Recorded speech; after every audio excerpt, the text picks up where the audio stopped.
All right, welcome to a live show of Mike's Money Picks. Today, here on the podcast, we are going to be talking about the Wednesday, January 15th slate of college basketball DFS. DraftKings, I gotta say, I'm gonna commend them because I do like the size of an 8-game DFS slate. I think that's like the perfect size. It's kind of in that like what I would call the Goldilocks range, where it's not too small, it's not too big, it's just right. However, I will question some of the games that they picked. Some of the games on this slate, not exactly between the most fun to watch teams. We've been getting the 6:30 starts, pretty much every week now.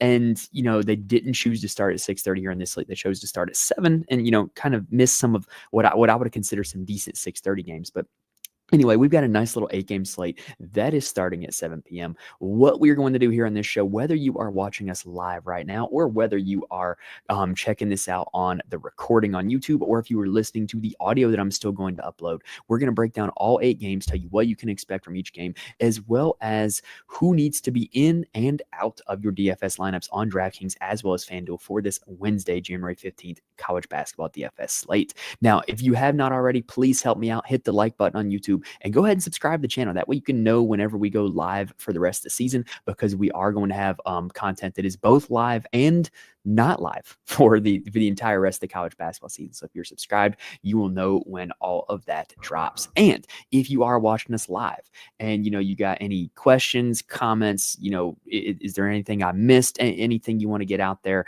reach out to me in the comments. Let me know what's up, and I'm going to make sure to respond, and I'm going to try to do my best to talk through it, so that way anybody watching on replay or on the audio feed is not totally lost by the comments. But yeah, let me know you're here. Let me know if there's anything you guys want me to talk about specifically, or if there's anything I missed. But with that being said, we're going to go ahead and dive in. We've got 8 games to get to, so we're going to go ahead and get rolling here, and probably be done, most certainly be done within the hour, I think.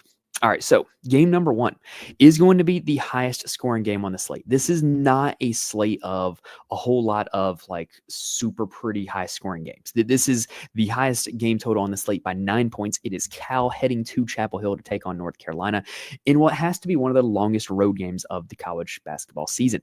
I do think what they did was smart, though. Cal's game later in the week is against NC State, so Cal's just having a little stay over in my home state of North Carolina for the week, which kind of makes sense instead of having to make the drive all the way to, or the flight, I should say, all the way to and from Northern California.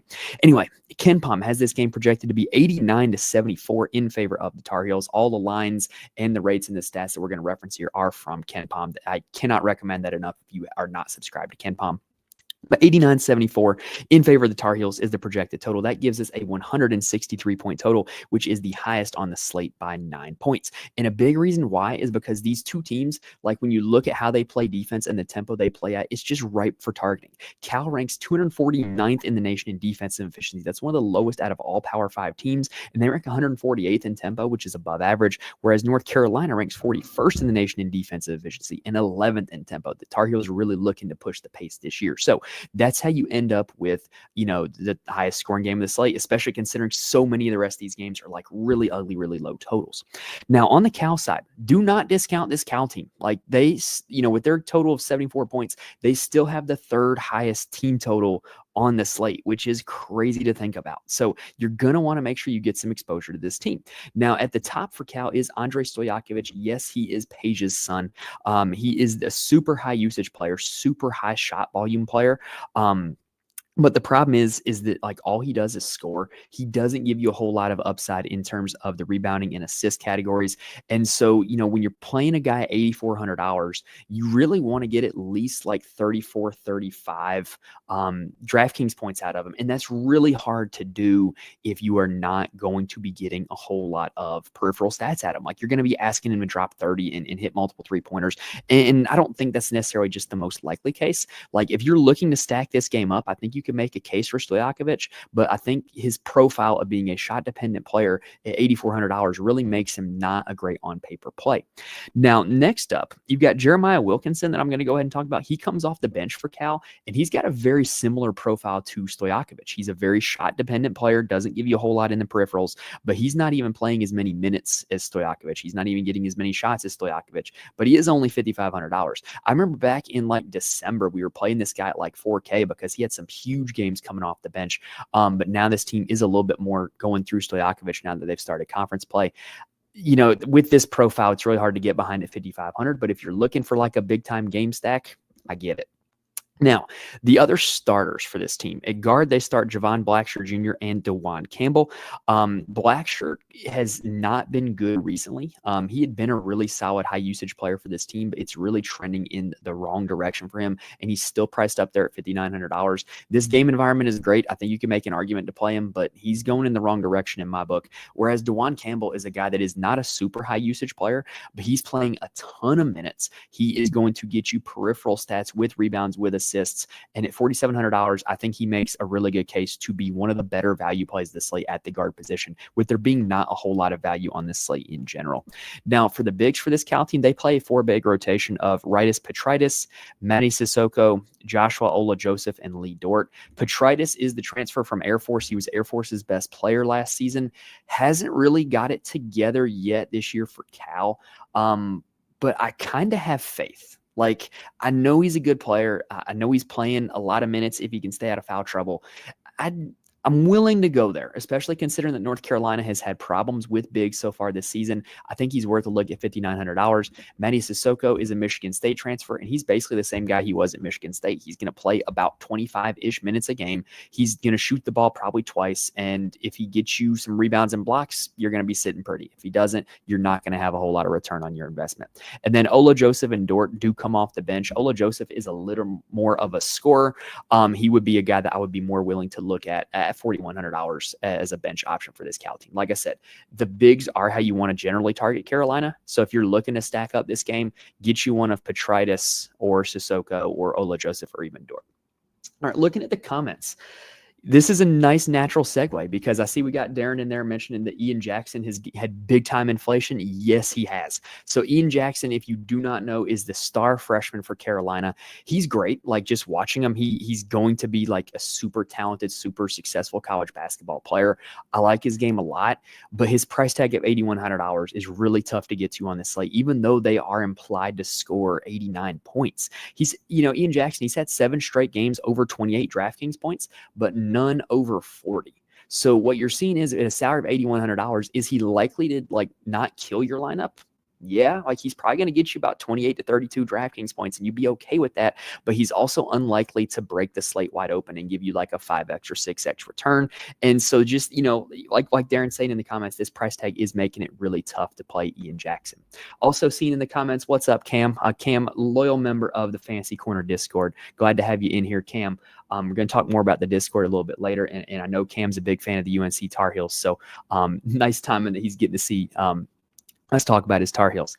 Now, the other variable you got to keep in mind with Carolina is Seth Trimble was injured, and he is now back. He is coming off the bench. In the 2 games that he's been back, he's played a fairly normal minute total, 26 minutes against SMU, 25 minutes against NC State, but he's combined for 21 DraftKings points in that span. I don't think he is playable, but what it's doing is it is making just slightly smaller pieces of the pie for all these other Carolina guards now that Trimble is back in the rotation. So RJ Davis is a guy that we've talked about the last 4 years since he's been in Carolina. Feels like he's been there forever. He is this usage leader. He is the usage leader, for this Carolina team. He will get you a little bit of peripheral stats. Generally speaking, Davis is pretty good in up-tempo matchups. Like, when the game has a high total is when RJ is at his best. Like, you can just look through the game log. Like the game against Dayton where there was 182 points scored, 48 DraftKings points. Game against Michigan State where there was 185 total points scored, 36 DraftKings points. Like, he's at his best in these types of game environments. And at $9,100, I'm certainly willing to put RJ Davis in my player pool, even at that high salary, because this is when he really gets going. He has the right combination of being a good shooter with enough peripheral stats that in a great game environment, he can really pop off. Now, I do want to talk about this Carolina front court because it's been very much maligned throughout the season. Drake Powell is kind of this wing that they're playing at the 4, and he's played 35 minutes in back-to-back games. And if a guy's going to be on the floor for 35 minutes at $5,500, you got to consider him, even though he's not like a super big shot guy. He did take 13 shots against SMU. That's generally not his profile. But you got to consider him, and you got to have him in your player pool when he's playing that many minutes at that salary. And then Jalen Washington is the starting center for this team, and it would appear that he is finally like taken a hold of that starting center role. Like it had been kind of in flux with him and Jalen Withers and Van Allen Lubin and Ty Claude. Like just they've been playing a lot of guys. It feels like it's going the way of Washington as long as he can stay out of foul trouble. In the Notre Dame game, he played 23 minutes, put up 25 DraftKings points. SMU game was in foul trouble. NC State game, 26 minutes, 34 DraftKings points. That's a pretty good fantasy point per minute rate at a decent minute rate. Again, for a guy at $5,500 against a Cal team that is not a good rebounding team and is going to look to push the pace. So I really do like Jalen Washington as one of the value bigs, and I can only hope that he's going to just kind of get more and more minutes as he continues to get more of a stranglehold on this starting center position for Carolina. All right, that does it for game number 1. Like I said, you got any questions or anything like that in the comments, let me know. That's what I'm here for. Hope you guys are enjoying it. And if you are, please hit the like button on YouTube. Helps me out a ton when you guys do that. All right, game number 2. When you look up rock fight in the dictionary, there will be a picture of this game. It is NC State taking on Virginia Tech. KenPom has this game being 67-66 in favor of the Wolfpack. That is a total of 133 points, which, get this, is not the lowest on the slate. That's right. There's going to be a game later that is, or 2 games later, they're lower than this point total. So really the reason why this is so low is neither of these 2 teams play with a whole lot of pace at all. Both of these teams rank outside the top 300 in tempo, according to KenPom. I've watched NC State play a few times this season with them being kind of one of my local teams in North Carolina. They love to run the shot clock down. They've got a lot of good shot creators in end of shot clock situations. And they're just content to, move the ball around, run the shot clock down, and live with one of those guys creating a shot at the end of the shot clock and hoping it goes in. And so that's why you end up with a whole lot of low point totals for NC State. Their highest total against a Power 5 opponent this season has been 137. And the most surprising part of all that is it's been against Virginia. Like that, the highest total that they've played against a Power 5 opponent is against Virginia. Let that sink in. That's crazy. Anyway. The good news is with NC State is even though they have a low total, even though they're going to have not as many possessions, they have shortened their rotation quite a bit. So it's one of those situations where when you think about fantasy points as kind of like a pie, we'll go back to that metaphor, right? NC State has got a smaller pie than everybody else because they are going to be playing less possessions at a slower tempo, but each guy is going to get a bigger slice of that pie because they're only playing so many guys, right? So I do think you can still target some guys from this NC State team. If Brendan Huntley-Hatfield is out, that significantly shortens the rotation. It will basically make it so that way Dennis Parker Jr., who is basically a power forward, and Breon Pass, who is a very small point guard. I actually coached against him when he was in high school. He was a mean high school quarterback, but plays basketball for NC State. Basically, those 2 guys are the only guys that are going to be coming off the bench for NC State. And they're going to play their starters into the ground. And the first guy you got to talk about is Marcus Hill. He's the only guy for NC State in their last 3 games to play for over 30 minutes and play over a 20% usage rate. He's going to get a lot of shots. He's going to play a lot of minutes. He will put up some peripherals as well. $7,000 is about probably $600 more expensive than I would have liked to see him at, but he's a guy that I'm going to be considering for my player pool because I do think he is this NC State team's best player. And you can see in the game logs that the potential is there for some big outbursts. He just had 36 DraftKings points against North Carolina in a game that only featured 124 points scored. Other guy we got to talk about is Jaden Taylor. So he is second on the team in usage right now. He has been in his time at NC State a high usage player who hadn't played a lot of minutes. Well, now he's playing a ton of minutes. He's not a super efficient scorer though. He's kind of a shot chucker. But if he happens to be hitting, if he happens to be scoring, he can give you a good performance at $5,500 on DraftKings. A lot of guys at $5,500 on this slate. It's kind of weird. And then you got to talk about Michael O'Connell. He's just a low usage guard, but he's going to play a ton of minutes. I would like him more if it was a pace up environment like what we got with the Carolina game, but this is not a pace up environment, so probably not interested. And then Ben Middlebrooks is a guy that I'm super interested in. He's always been a good fantasy point per minute player and just hadn't seen some super high minute totals. Well, against North Carolina with Brendan Huntley-Hatfield out, he played 32 minutes. And if he's going to play 32 minutes, he's going to routinely put up 4 and 5x value for his salary. I really do like Ben Middlebrooks here on this slate at 6,300. And then the last guy I'll talk about is Dontrez Styles. He is not playing his intended position right now. With Brendan Huntley-Hatfield out, Dontrez Styles is playing a ton of minutes at the 4, which is not what he is. He's more of a wing, like a 3-and-D guy. But if he's going to be at the 4, he's going to have opportunities to grab a lot of rebounds, which he's grabbed at least 5 in the last 3 games.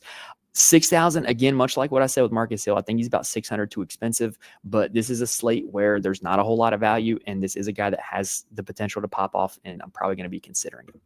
Now, on the Virginia Tech side, I think this is one of the worst teams in the ACC, if I'm being point blank with you. This is just not a roster built for ACC play, I don't think. They got a lot of like mid-major transfers that just haven't looked ready for the bright lights of the ACC. They're still tinkering with their rotation quite a bit. It makes it really tough to target the guards on this team. The forwards are pretty consistent, though. So let's talk about those forwards. So Milagel Poteet is their starting center. He is a mountain of a man. Like, he is a big guy. He is a pretty good fantasy point per minute player. He generally doesn't play a lot of minutes. When he does, you get games like he had against Miami where he put up 32 DraftKings points against them in 30 minutes played.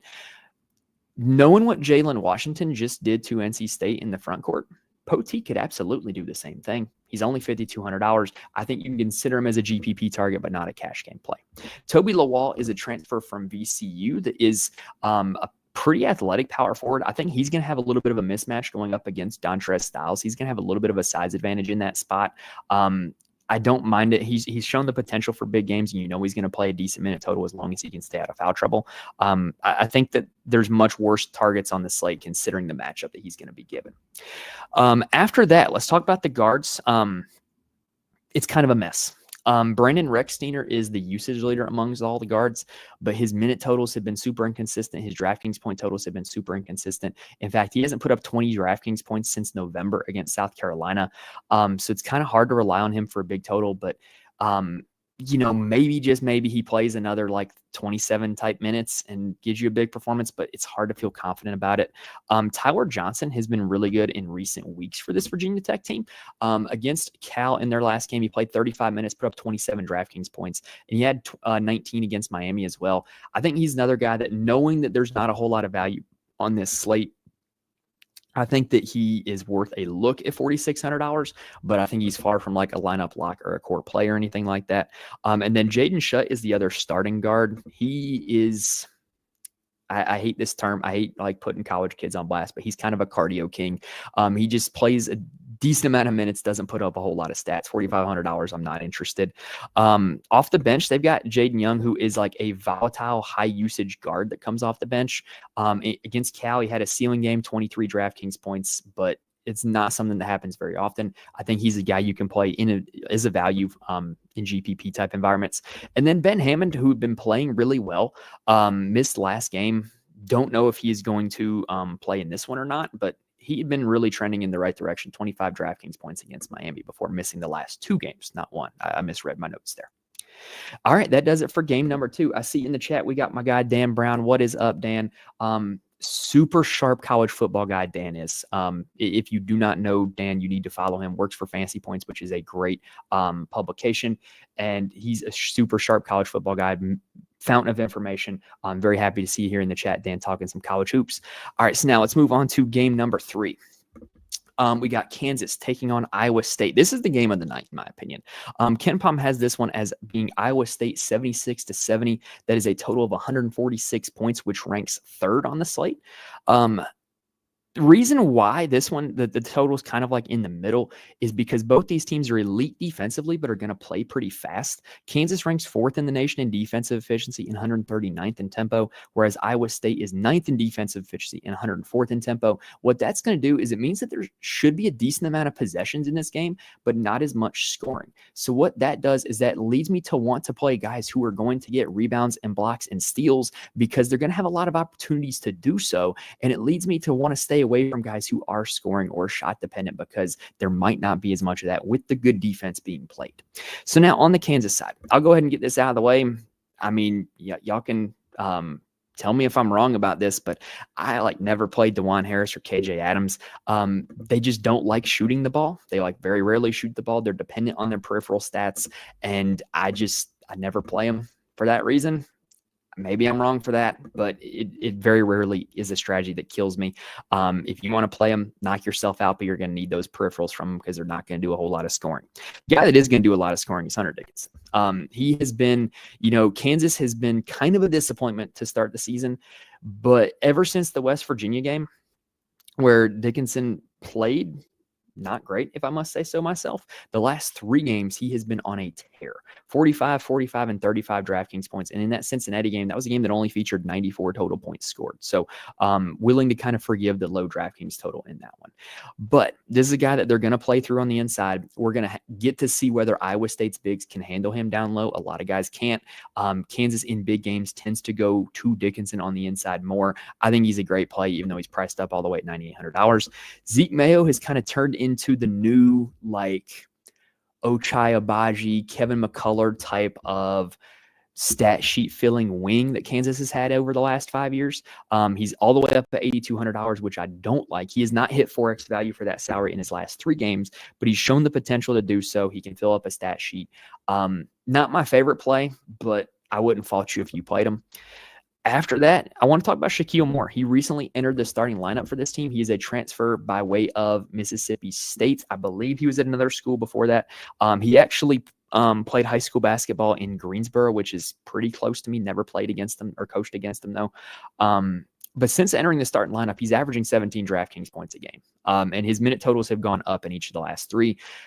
I feel like I've said this about a few guys now, but on a slate where there's not a whole lot of value plays where you can feel confident about, he's one of them at 4,200 that you can just click and feel pretty good that you're going to get 15 to 18 DraftKings points and go on with the rest of your lineup. On the Iowa State side, Iowa State has become frustrating to me this year. They start off by being frustrating with their guards. They've since become frustrating with their bigs, and now they're both frustrating. I will explain. They play this big rotation with their bigs, and it makes it really tough to target any of them, especially Josh Jefferson, who's been great this season. But prior to the Texas Tech game, he had seen his minutes drop. He was not playing big minute totals, and it's really hard to hit value in conference play against good defenses when you're only playing like 25-ish minutes at a salary of $9,000 on DraftKings. Like, it's just not what you're looking for. He's been very difficult to play. And even the Texas Tech game, he played 40 minutes, but he only put up 29 DraftKings points. I would personally rather opt to play RJ Davis or Hunter Dickinson as opposed to playing Joshua Jefferson here on this slate. They also play Milan Momcilovic. He's kind of like a 3-4 shooter type of guy. They don't play him a whole lot of minutes. He's, in my opinion, overpriced at $4,800. They also have Deshaun Jackson, who is the Charlotte transfer. He was great at Charlotte last year. My alma mater, the Charlotte 49ers. He was great there last year. They just haven't really given him a whole lot of run. He's still in the starting lineup, but he doesn't play big minute totals. They might want him to be the one that plays defense on Dickinson, so you might see elevated minutes in this game. And if you do, he has the chance to smash if he can stay out of foul trouble. But he gets in foul trouble a lot. He did at Charlotte, and he's going up against Dickinson. It's hard to have a whole lot of faith in him.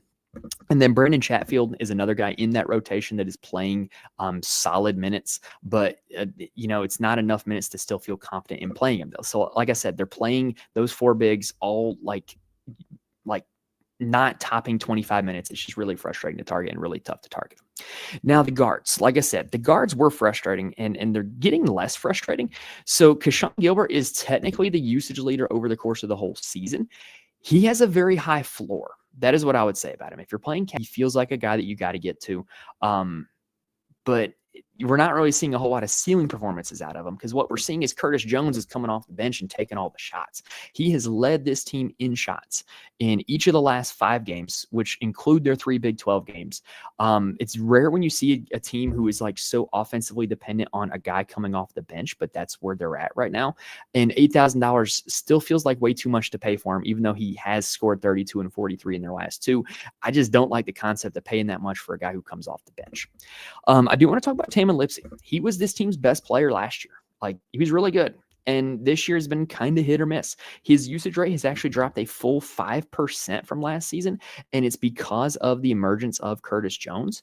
But we can see in the game log, though, that the old Tamin Lipsey is still in there. 35 DraftKings points against Utah, 33 against Morgan State. Like, he can still go out and do it.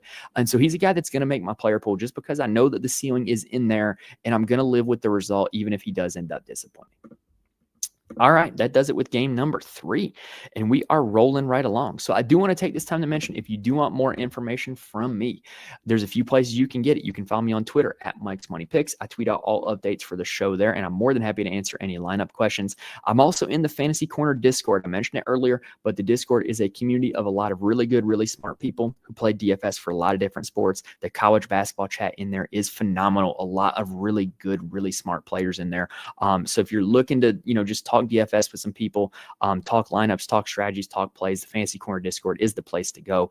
And then if you want to know who actually makes my lineups, head on over to the Patreon, patreon.com/Mike's Money Picks. I post my core plays for every single college basketball DFS slate, as well as why they are my core plays. So if you do want access to that, that is the place where you can get it. All right, I'm going to take a quick drink really quickly here, while we are continuing on. Yeah, we're making pretty good time, honestly, but I'm going to take a quick break myself. It's kind of hard to do an hour straight just talking.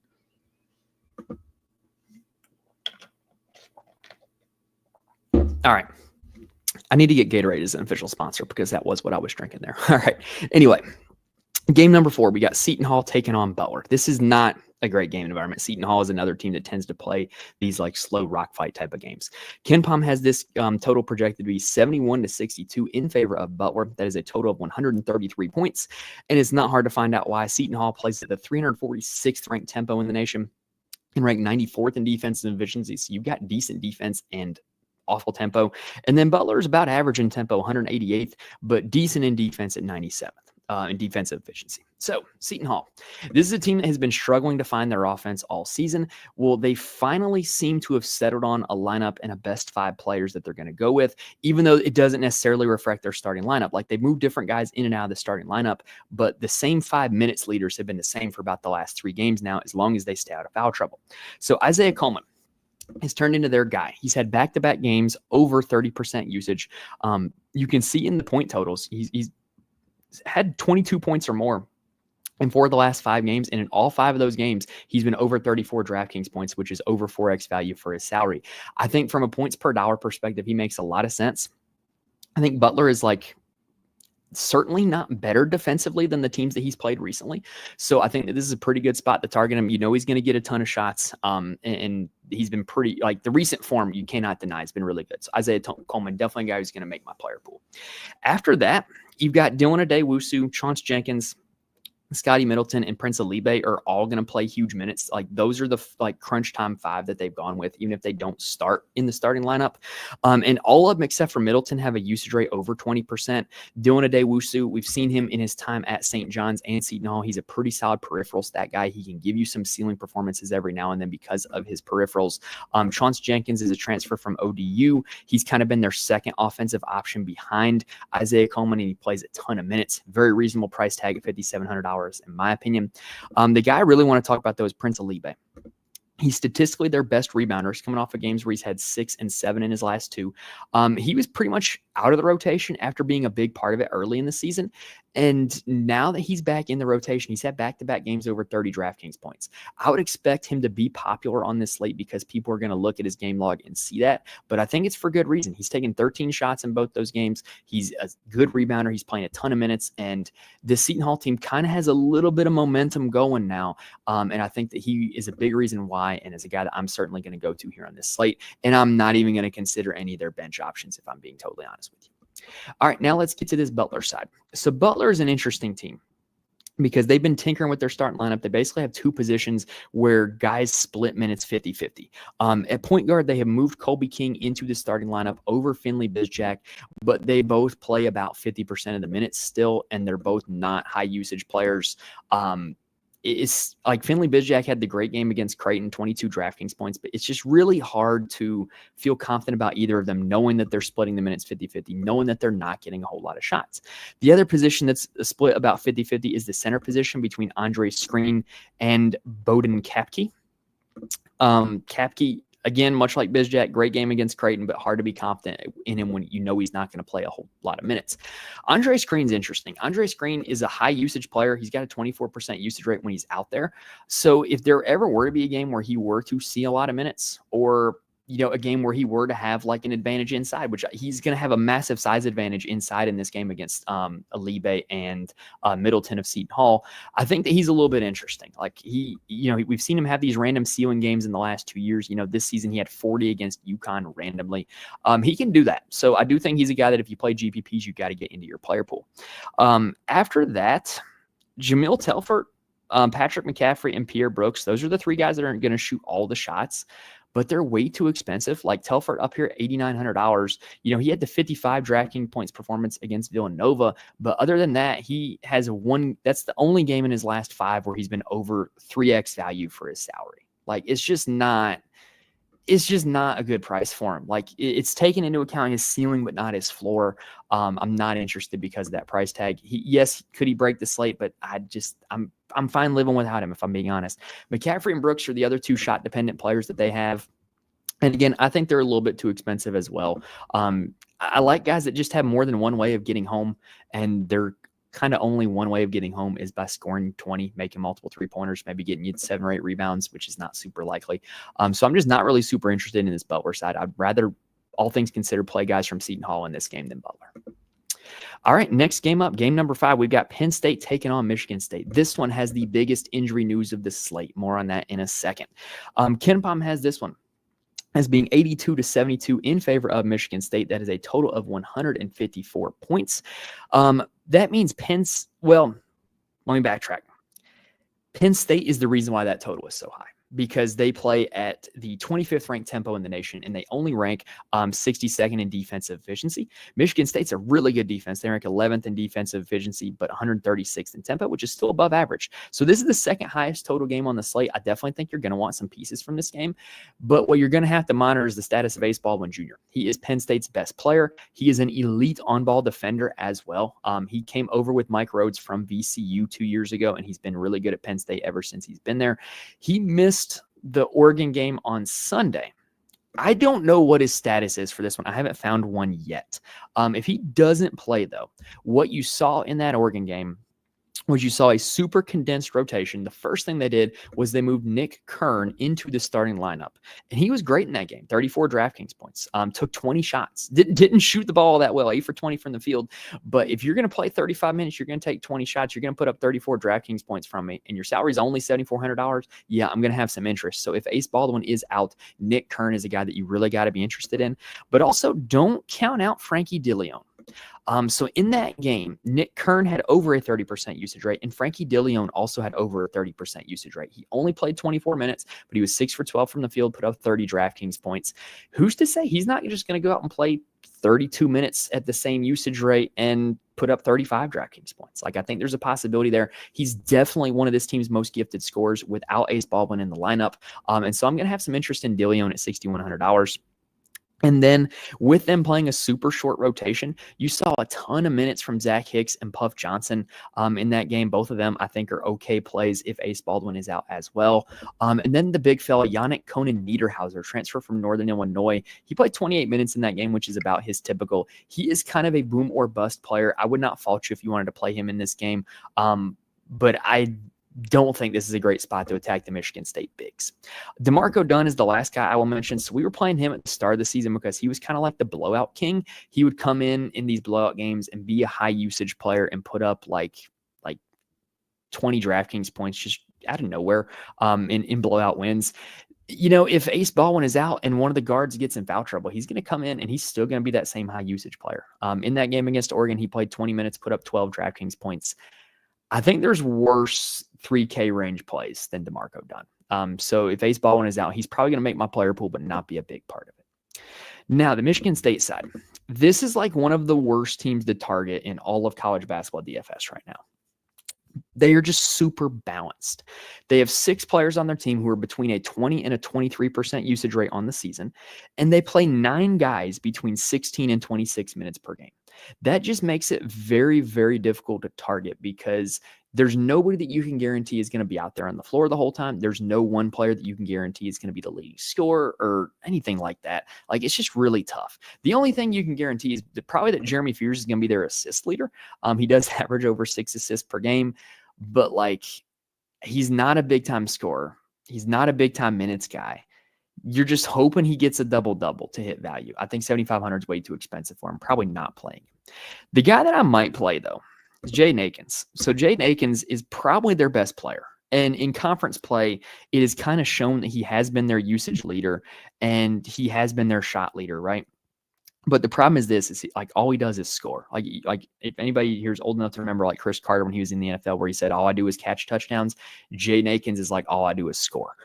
So it's just not really a great combination to play a guy at $6,900 where you're going to want like at least 28 DraftKings points out of him, where all he does is score and he's not going to play more than 28 minutes. It's just really tough. Like Michigan State, they're just really difficult this year. After that, Jackson Kohler like is the traditional back to the basket big. We've seen him have these random pop-up games, had 3 games of 33 DraftKings points in a row randomly. Hasn't done it in conference play though. And then you've also got Jace Richardson, who is talented. I think the breakout is coming for him, but you just never really know when it's going to be. He's had good games, he's had bad games, and there's no real rhyme or reason to it. The one guy I am willing to play is Carson Cooper.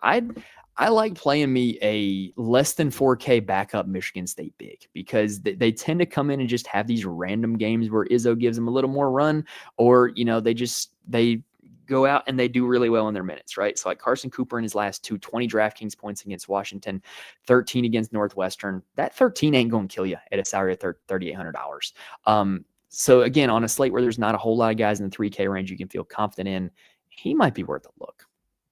All right, that's going to do it for game number 5. If you are watching live on YouTube, hope you guys are enjoying it. If you are, please hit the like button. It helps me out a ton when you guys do that. And let me know in the comments, like, who do you like tonight? Is there anybody that I've skipped over and missed? Is there anybody who, you got a different opinion on?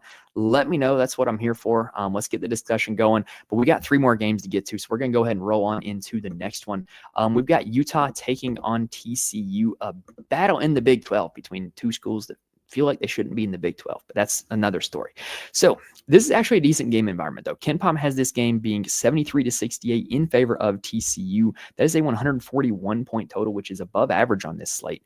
Utah ranks 84th in the nation in defensive efficiency and 56th in tempo. They do like to push the pace. TCU ranks 24th in defensive efficiency and 226th in tempo. So TCU is not a great matchup for Utah, but the other way around, this is a plus matchup for TCU taking on Utah. Now, Utah, they tinkered with their starting lineup in last game, and you could argue that it worked big time because they ended up beating Oklahoma State by 21 points. So it stands to reason that they're going to continue going with the same lineup that made them have that success, right? And at that starting lineup, what they did was they put Mike Sharavjams, aka Mongolian Mike, at the point. If you have never seen him play, so he is a transfer from Dayton and then San Francisco. He is a 6'9" point guard who is skinny as a rail but can jump out the gym. He's a very unique player. And he's got a little bit of a mid-range game as well. In that move to the starting lineup against Oklahoma State, he played 25 minutes, put up 21 DraftKings points. I kind of like that for him. Like, I'm certainly willing to play him at $5,100, knowing that he's going to be in the starting lineup. This is a guy that I've followed for a few years because my dad attended the University of Dayton, so it's like a school that I like peripherally follow, and definitely interested in him now that he's in the starting lineup. Now, what they did after that was they had Gabe Madsen at the 2. He is what he is. He's a shot-dependent player. We talked about a few of those here on this slate. At the 3, they had not Ezra. Sorry, I clicked on the wrong guy. At the 3, they had Jake Wallen, who's a really interesting story. So, like, he was starting at the beginning of the season and playing quite well.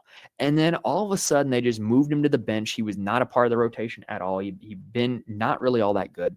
And then against Oklahoma State, they move him back into the starting lineup, 28 minutes, 29 DraftKings points, 16, 4, and 3. Yeah, he's going to be one of the more popular value plays on this slate because, for good reason, if he continues to be in the starting lineup, you could probably continue to expect similar production from him. And so I'm certainly interested at 4,200, but just giving you a heads up, I think he is like early nominee for like 4K chalk is Jake Wallen at $4,200. At the 4, they had Ezra Assar. He's an ECU transfer who only needed 18 minutes to put up 27 DraftKings points. This is a non-shooting power forward who is a great dunker, great rebounder. And as you can see from what he did last game, he doesn't need a whole lot of minutes to put up a whole lot of stats. I don't mind him at 5K. If he does play more minutes, he has a chance to break the slate. And then at the 5, they had their 7-footer because Utah always has a 7-footer. Lawson Lovering, he's another guy like Ezra Assar, doesn't need a ton of minutes to put up a lot of DraftKings points, but he's a little more expensive. And if he ever does play a huge minute total, you can get huge DraftKings totals. So the way I would target that is I probably wouldn't play both Lovering and Assar in the same lineup, but I am interested in both of them. Now, what they did off the bench, that was their new starting 5, right? What they did off the bench was they played Hunter Erickson and Keanu Dawes and Miro Little, all played 18 minutes or more off the bench. Like I said, it was a 21-point win, so there was a little bit of blowout run. But after that, they had some guys who had been starters and significant pieces on this team that were virtually out of the rotation. Zach Keller, Chase Loner, and Caleb Loner and Mason Matson all played 10 minutes or less in that game. So I'm not touching any of them because, that game was a blowout. And if you're not playing 10 minutes or more in a blowout, why would I expect you to play more in what is expected to be a close game against TCU? Like I said, I think this team found something with that new starting 5 of Sharvjumps, Madsen, Wallen, Assar, and Lovering. And I'm definitely going to be looking to play guys in that starting 5. All right, next up, we got TCU, who their best player and starting point guard, Frankie Collins, is out for the season, but he's been out for a little bit of a while now. And so we kind of have a little bit of a sample size to know how they're going to play. They did adjust their starting lineup in their last game, though, which was a 4-point win over BYU. So it would stand to reason that they're going to stick with it. Basically, they moved Micah Robinson and David Punch into the starting lineup over Trezarian White and Brandon Wenzel. It didn't really change a whole lot, though. Like, they still split minutes. None of that group really had a great game from a DraftKings perspective.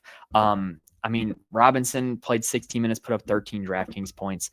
Punch is at his best when when Ernest Uday is out of the lineup, and Ernest Uday was still in the lineup. And then White and Wenzel, it just took away their minutes and didn't really lead to effective games. So I'm probably not interested in any of those players. I'm interested in this team's big 3, though, and that is Noah Reynolds, Vashawn Allett, and Ernest Uday Jr. They are committed to giving this 3 guys a ton of minutes. Uday is the rare starting center that, he never takes a shot, but he's always on the floor. He can give you some big DraftKings performances if he's getting a lot of boards, getting you some blocks, getting you some steals, but don't expect him to put up a random 20 real point performance because he's not a scorer. He doesn't shoot the ball a whole lot. But $6K for a big that's going to play 30 minutes and is going to get you some rebounds and some blocks. I kind of get that one. I think he's a solid play. Noah Reynolds has really turned into their starting point guard with the absence of Frankie Collins. He's been over a 25% usage rate and 29 minutes in each of the last 5 games. And he's been really solid from a DraftKings perspective in all 5 of those games. Over 21 DraftKings points or more in all 5 of them. The low game he had was 21, but that was against Houston. I can forgive that a little bit more on Houston in a second. But he had 2 games over 33, which is really solid. Definitely interested in Noah Reynolds here with Utah being a pace up and not a great defense. And then Vashawn Allett kind of has a similar run to Reynolds where he does have a 25% usage rate and 29 minutes or more in 4 of his last 5 games. There was one game where he was below the usage rate. He's not as efficient as Noah Reynolds, though. He kind of takes more shots but makes less of them. He's not as good of a shooter. He's not as great of an assist guy, but to me, he would serve as the pivot off of Noah Reynolds. If you think Noah Reynolds is going to be popular and you want to get off some of the chalk, then play Vashawn Allett. All right, that does it for that game, and we've got 2 more to go. Now, before I get away with that, I do want to continue doing these live shows as the season goes. I don't know if you guys have tried out any of the underdog drafts for these college basketball slates, but I love them. I think it's a great format. It's a place where you can play chess when other people are playing checkers with the drafts. And I've had fun with it, and I definitely recommend it. And I might end up doing some live drafts here on the show before the season's over. Probably not tonight because I'm kind of going over time a little bit. But I just want to get that out there. If you guys are interested, the underdog drafts are something that I do think you should be checking out if you enjoy college basketball DFS. All right, so now let's talk about West Virginia and Houston. And y'all, I got to be honest, I don't think you can come up with a combination of 2 worse teams for a game environment than these 2. Seriously. KenPom has this game as Houston winning 68-54. That is correct. That is like the score of a Big 12 football game 10 years ago, not the score of what should be a basketball game. It's a 122-point total. It's the lowest I've seen in a long, long time. Reason why, both these teams are great defensively, and they play really, really slow. West Virginia, 19th in defensive efficiency. Houston, 1st in defensive efficiency. West Virginia, 312th in tempo. Houston, 361st in tempo. Literally, there is not a team out there that is a worse matchup for DFS than Houston. They are the best defense in the nation, and they're one of the slowest teams in the nation. So not only is it going to be really difficult for you to score, you're not going to have a whole lot of opportunities to score. So if you want to just cross this whole game off, I wouldn't fault you. West Virginia is a really tough team to figure out because they've got Tucker DeVries, who is injured. I would not expect him to come back and play this game personally. I can't find anything that gives him any kind of timetable of return or gets into any kind of specifics on the injury. If you guys have seen something that I haven't, let me know in the chat. But I haven't seen anything that indicates that he's anywhere close to coming back. And so his absence, what it's led to is a big-time usage rate for Javon Small, who is a guy who can fill up a stat sheet, but ain't no filling up a stat sheets against Houston. $10,500. He's way too expensive for his matchup. You know, we talk about in college football DFS how guys used to get like the Alabama discount, where when you were playing against Alabama and their defense used to be priced like $1,000 cheaper than you usually were. In college basketball, there needs to be a Houston discount. Yeah, Small didn't get that Houston discount. He's not going to make my player pool at that salary. Now, the DeVries injury has led to a ton of minutes for Jonathan Powell and Toby Okani. But like, they're really just cardio guys. They're not huge stat sheet stuffers. They're not big usage rate guys, and they're undersized power forwards as well. Both of them are very similar players, but like one's asked to guard the 3, one's asked to guard the 4. Depending on the game, it switches up. Not all that interested in them here on this slate. And then I see Darren in the chat. Yes, Amani Hansberry was one of our favorite players back in November. When we were first doing this show at the start of the season, he was terrific, right? Like, you could just pencil him in for 30 DraftKings points all the way through the month of November. And then he got hurt like right around Christmas break, and he's been kind of eased back in off the bench. 14, 14, and 9 DraftKings points since his return. The only argument I can make here is if randomly all of a sudden November Amani Hansberry shows back up and gets you 30 DraftKings points against Houston, that might be a pretty good GPP play because nobody's going to play him. But I don't think that's very likely. I'm willing to wait and see, and if this is the game that he does break out, well, I'll be on him next game, not this one. What's happening right now is that he's coming off the bench. He's splitting minutes with Eduardo Andre. And Andre's been really good, but this is going up against Houston. Andre literally has over 26 DraftKings points in 4 of his last 5, but it's hard to have faith in him to do that against Houston. On paper, he shapes up as a pretty good play, but he's playing Houston. So probably not for me, but I'm probably not going to fault the people who do play him. All right, speaking of Houston, let's talk about him. So not only is Houston a very bad team to target players against, they're a very difficult team to target themselves because they have got 2 very shot-dependent guards in Emmanuel Sharp and LJ Cryer, who aren't giving you a whole lot of peripheral stats at all. And I'm sorry, but I don't want to target a shot-dependent player in a pace down spot against West Virginia where their team's only implied to score 68 points. Like, just not what I'm here for. So Sharp and Cryer are not going to make my player pool. Milos Uzan is their transfer from Oklahoma. He's their point guard. He can fill up a stat sheet. He gets a lot of rebounds and assists. But again, in a poor tempo game against West Virginia, I'm just not that interested in a guy that's, going to need peripheral stats at a salary of $6,900. I'm just not that interested. Sorry. What I am interested in is the bigs. As I mentioned, West Virginia is really small up front. They're going to be playing Harris and Powell Okani and Powell at the 4. Where that can be exploited is you can get Juwan Roberts at the 4. He tends to really exploit these undersized teams. You look at his game log, he's got a 41-point performance in there against Oklahoma State. I think he's a little too expensive at $7,300, but I think it's a pretty solid matchup. And I think the same about Joseph Tugler as well. Again, I think $6,500 is a little expensive, but I think Houston's bigs are where they're going to have the advantage here in this game. And they've shown those 2 bigs that they don't need a whole lot of minutes in order to put up a whole lot of DraftKings points. So I think they're worth looking at. Now, I do want to mention this. There's certainly the potential that this game gets into a blowout. If it does, Terrence Arsenault for Houston is like their blowout guy. Like, he generally performs really well in blowouts. He's a really good scorer, really good wing player for them. I thought he was going to have more of a role this season than he does. But if they blow West Virginia out, Arsenault is probably going to give you 20 DraftKings points. And on the West Virginia side, if you do think this turns into a blowout, I really like Joseph Yesufu. He's a transfer from Drake and then Kansas. And he's just a guy that, like, he doesn't care if it's a blowout. He doesn't care if he's going up against your starters or your backups or whatever. He's going to go out and compete. He's going to go out and play hard. And he's going to go out and give you buckets. And in the last game against Colorado, which was not a blowout, he played 28 minutes and put up 26 DraftKings points. I do have a little bit of interest in Yesufu in GPP formats, because if this game does turn into a blowout, he's going to be going up against Houston backups, and he's going to have a chance to score a decent amount of points. All right, so now let's get into our last game of the night, which is a bigger rivalry on the gridiron than on the basketball court, but this is a pretty good game. It really is. We got Georgia taking on Tennessee. KenPom has this one as being Tennessee 70-59 for a game total of 129 points. That is one of the lower ones on the slate.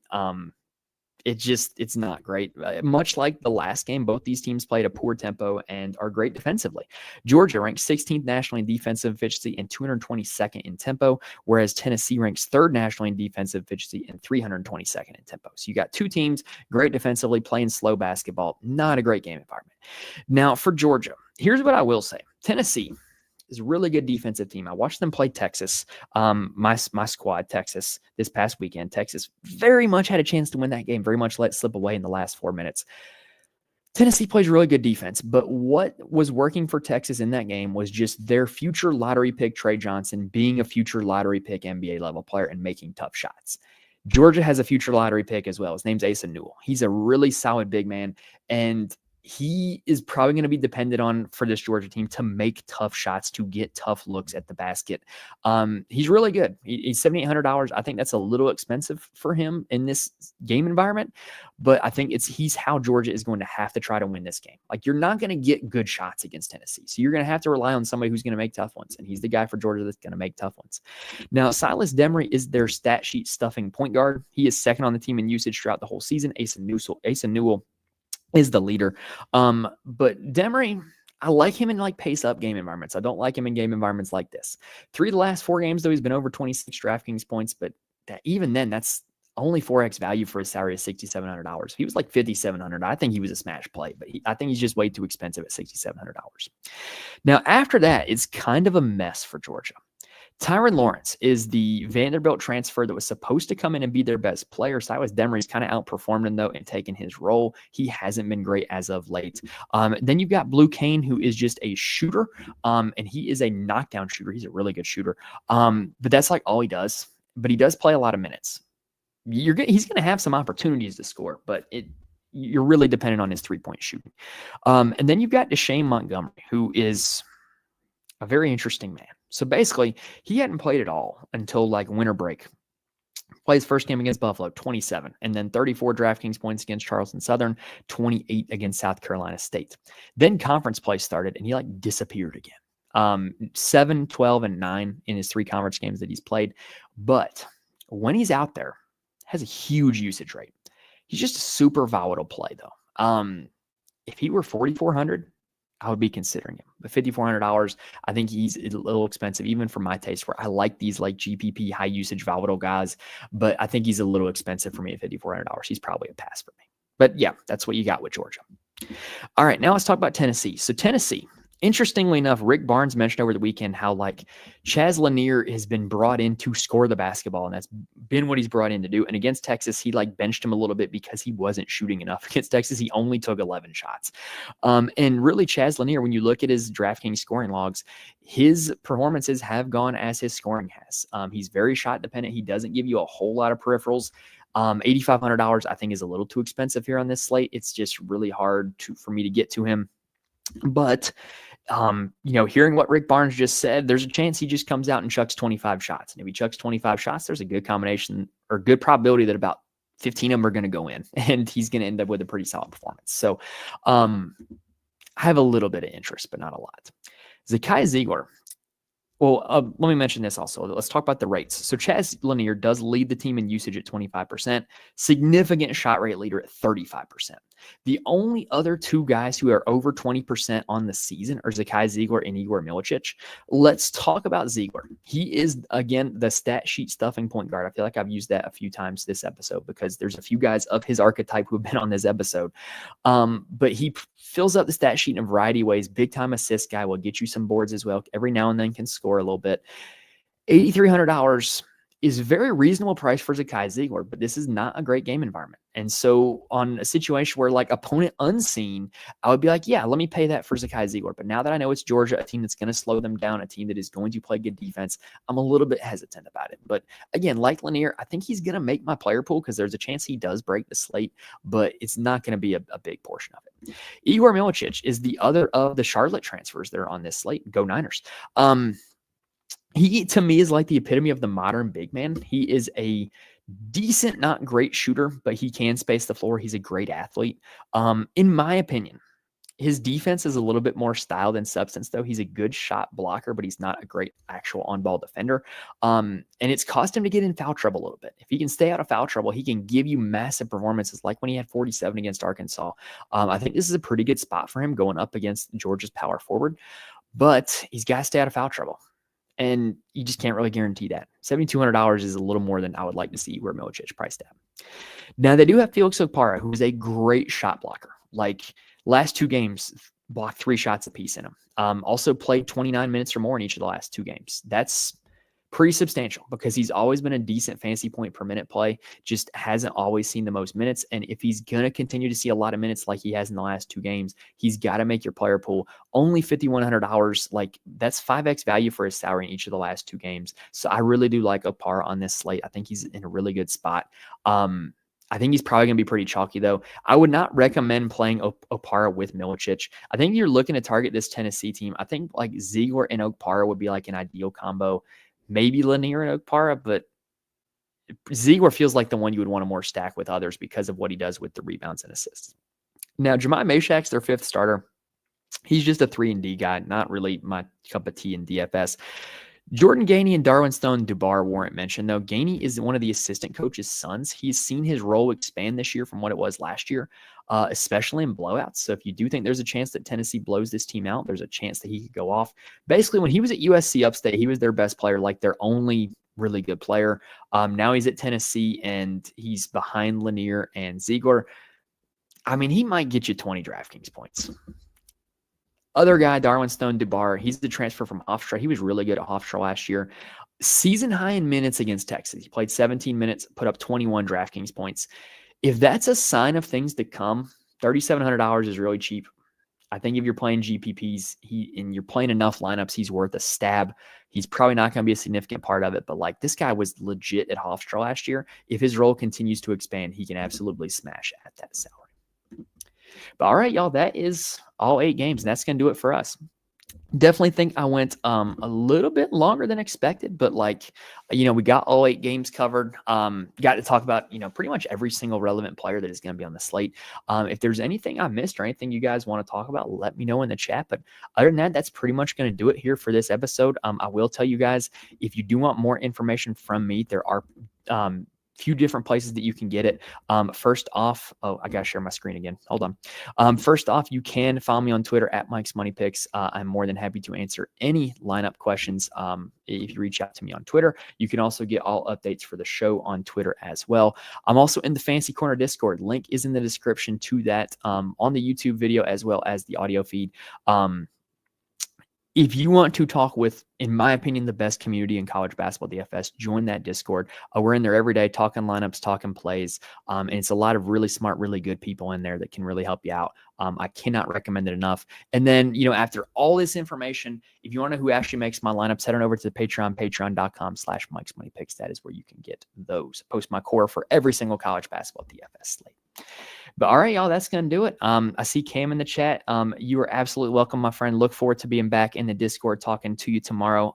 Cam in the chat is one of the probably most active members of the college basketball channel in the Discord, one of the most valued members of that community. So really do appreciate you tuning in here tonight, Cam.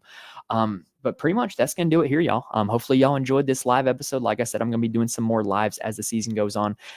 Depending on how my schedule goes, because I am coaching high school basketball while this is going on. I was supposed to have a game tonight, but it got snowed out.